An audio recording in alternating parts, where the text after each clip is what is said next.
Baiklah, sebelum kita melangkahkan kaki kita menuju ke pelaminan, sebaiknya kita awali dengan membaca suratul Fatihah. Kita doakan supaya calon kedua mempelai menjadi keluarga yang sakinah, mawaddah, warahmah, punya keturunan yang saleh dan salihah, anak-anaknya wa kulubiyah salihah, ila hadratin Nabi Muhammad sallallahu alaihi wasallam bisirul Fatihah.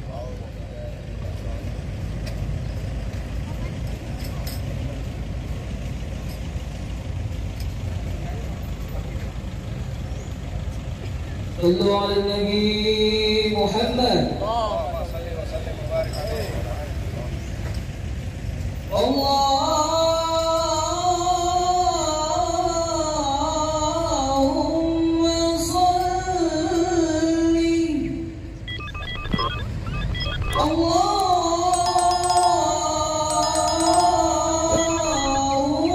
اللهم صل وسلم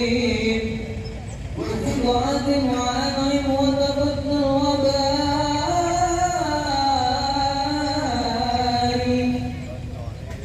بجلالك وكمالك على زين عبادك وأشرف العباد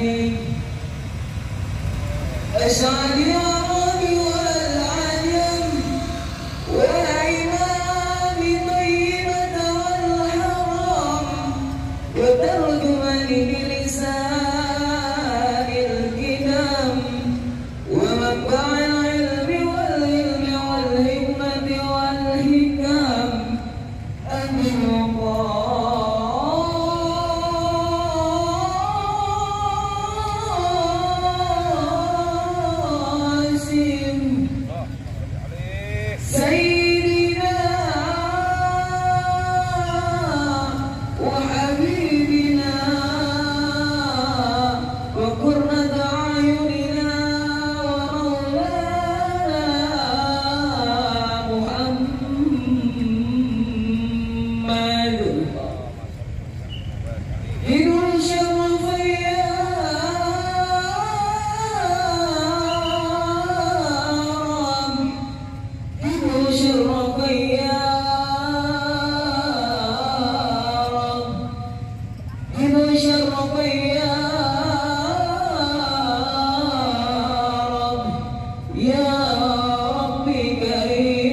love me.